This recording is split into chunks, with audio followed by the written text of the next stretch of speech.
पौष्टिक अशी दाल खिचडी बनवलेली आहे। ही रेसिपी माझ्या भाचीची आहे। मला दाल खिचडी तिच्या हातची खूप आवडते, पण मला तिच्यासारखी परफेक्ट जमतच नव्हती। मी तिच्याकडनं शिकून घेतलेली आहे। एक बाउल घेतला आहे। बाउलमध्ये 1 वाटी तांदूळ घेतलेले आहे। तांदूळ तुम्ही कुठलेही घेऊ शकता, जाड, बारीक, अगदी रेशनचे तांदूळ घेतले तरी काही हरकत नाही। वाटीचं माप तुम्ही कोणतेही ठेवू शकता, छोटी मोठी तुम्हाला हवी तशी। त्याच वाटीने मी 1 वाटी स्वच्छ अशी मुगाची डाळ घेतलेली आहे। बिना सालेची डाळ आहे। तुम्हाला सालीसकट करायची असली तर तुम्ही तशीही करू शकता। वाट्या माझ्या सेम टू सेम आहेत। आता मी यांना स्वच्छ पाण्याने 2 ते 3 वेळा धुवून घेणार आहे। जयूस किचनमध्ये आपले खूप खूप मनापासून स्वागत आहे। कुकर घेतलेला आहे। कुकरमध्ये आता डाळ तांदूळ धुतलेले आपण टाकून घेतलेले आहेत आणि यामध्ये पाणी घालायचं आहे। आता मी 2 वाट्या डाळ तांदूळ घेतलेले आहेत, त्यासाठी मी 6 ते 7 वाट्या पाणी घालणार आहे। डाळ तांदूळाच्या तिप्पट आपल्याला पाणी घ्यायचं आहे। बघा मी वाटीने तुम्हाला मोजून दाखवते। इथे मी 6 वाट्या पाणी घेतलेलं आहे। व्हिडिओ स्किप न करता शेवटपर्यंत बघा, म्हणजे रेस्टॉरंटसारखी दाल खिचडी तुमची घरीच बनेल। थोडी हळद घालून घेतलेली आहे। अर्धा चमचा मीठ घालून घ्यायचं आहे। मीठ अर्धा चमचा घालायचं आहे आणि 1 चमचा इतकं साजूक तूप घातलेलं आहे। कुकरला आता आपण झाकण लावून घेणार आहोत आणि 4 शिट्या काढून घ्यायच्या आहेत। 4 शिट्या झालेल्या आहेत। कुकरची पूर्ण वाफ गेल्याशिवाय आपल्याला कुकर उघडायचा नाही आहे, नाहीतर आपली दाल खिचडी कच्ची राहील। तुम्हाला आता दाखवते मी की आपले डाळ तांदूळ शिजले आहेत का नाही। बघा, डाळ तांदूळ एकदम परफेक्ट शिजलेले आहेत। आता आपण यामध्ये गरजेनुसार पाणी पण घालणार आहोत। आम्हाला थोडी घोटलेली आवडते म्हणून मी घोटून घेत आहे। तुम्हाला जर घोटलेली आवडत नसेल तर तुम्ही जशी शिजलेली असते तशी पण यूज करू शकता। गॅसवर कढई ठेवलेली आहे, त्यामध्ये थोडं तेल घालून घ्यायचं आहे। तेल घातल्यानंतर तेल तापल्यावर आपल्याला त्यामध्ये मोहरी घालायची। मोहरी तडतडली की त्यामध्ये 1 चमचा जिरं घालायचं आहे आणि थोडा हिंग घालून घ्यायचा आहे। हिंगामुळे खिचडीला खूप छान चव येते। थोडे मसाले घालून घ्यायचे आहेत। मसाल्यांमध्ये बारीक चिरलेला लसूण घ्यायचा आहे। लसूण अगदी भरपूर घ्यायचा आहे। लसूणमुळे खूप सुंदर अशी चव येते।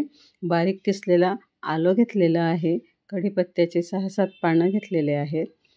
हे छान फ्राय होऊ द्यायचं आहे। लसूणचा कलर बदलू द्यायचा आहे।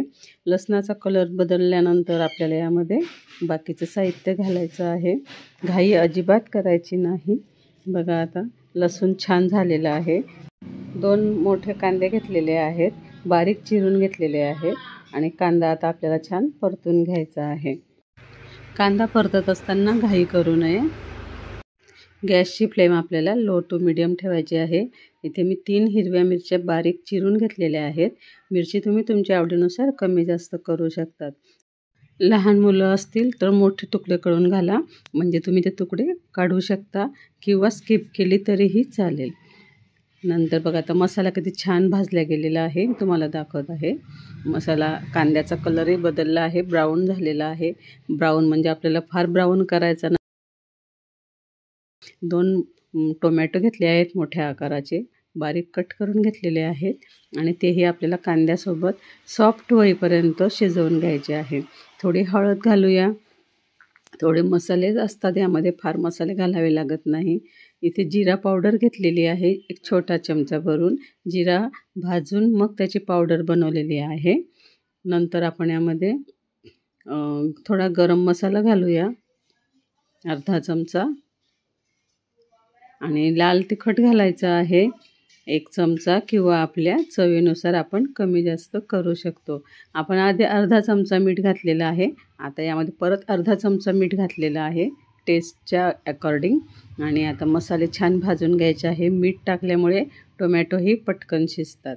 मसाला आता आपण झाकण ठेवून परतून घेणार आहोत, म्हणजे ते टोमॅटो आहे ते छान सॉफ्ट झाले पाहिजे।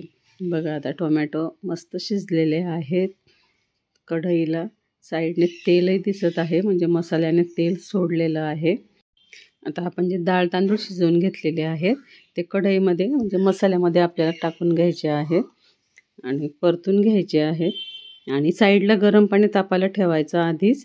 गार पाणी अजिबात वापरायचं नाही। गार पाणी वापरलं तर आपल्या खिचडीला अजिबात चव लागत नाही.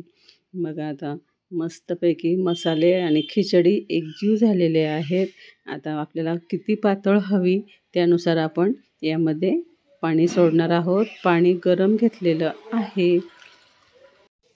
तुम्हाला माझे व्हिडिओ कसे वाटतात आम्हाला कमेंटमध्ये नक्की कळवा. आणि व्हिडिओ जर आवडत असतील तर प्लीज लाईक, शेअर आणि सबस्क्राईब करायला विसरू नका.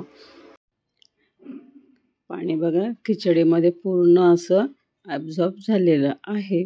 आता यामध्ये आपण परत थोडं पाणी घालूया, कारण खिचडी जर गार झाली तर ती खूप घट्ट होऊन जाते. म्हणून मी थोडं अजून पाणी घालून घेणार आहे आणि मस्त मिक्स करून घ्यायचं आहे. खिचडीला छान उकळी येऊ द्यायची आहे. 1 ते 2 चमचे आपण यामध्ये साजूक तूप घालून घेणार आहोत. तेलाऐवजी तुम्ही पूर्ण खिचडी साजूक तुपात केली तरीही चालते. तुपामुळे खिचडीला खूप छान टेस्ट येते. आता आपण परत छान असं मिक्स करून घेऊ. छान अशी सुगंध येत आहे खिचडीला. बघा अशी खिचडी तुम्ही नक्की ट्राय करा, म्हणजे तुम्हाला हॉटेलमध्ये जाण्याची गरज भासणारच नाही आणि घरातलेही परत परत तुम्हाला खिचडीची डिमांड करतील. बघा अजून थोडं पाणी घातलेलं आहे, कारण मला खिचडी खूप घट्ट वाटत आहे. अजून पाणी घालून मी परत मिक्स केलेलं आहे. मी कुठलाही पदार्थ स्वतः खूप ट्राय करते. जोपर्यंत मला ती रेसिपी परफेक्ट वाटत नाही तोपर्यंत मी आपल्यापर्यंत ती रेसिपी कधीही आणत नाही. बघा आता छान उकळी आलेली आहे. खिचडीचा कलरसुद्धा खूप सुंदर आलेला आहे. व्हिडिओला लाईक केलेलं नसेल तर पटकन लाईकही करून घ्या. आता वरून बारीक चिरलेली कोथिंबीर टाकून घेणार आहोत आणि बटर टाकणार आहे. सॉल्टेड बटर, तुम्ही कुठलंही बटर घालू शकता. नसलं तरी काही हरकत नाही, स्किप करू शकता. त्याऐवजी आपण तूप घातलेलंच आहे. व्हिडिओ जर आवडला असेल तर जास्तीत जास्त लाईक करा, शेअर करा, सबस्क्राईब करा.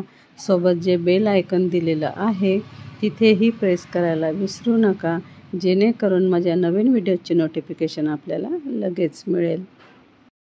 रेसिपी तुम्हाला कशी वाटली ते आम्हाला कमेंटमध्ये नक्की कळवा. परत भेटूया नवीन व्हिडिओसोबत. तोपर्यंत धन्यवाद. प्लीज लाईक, शेअर, सबस्क्राईब करा. धन्यवाद.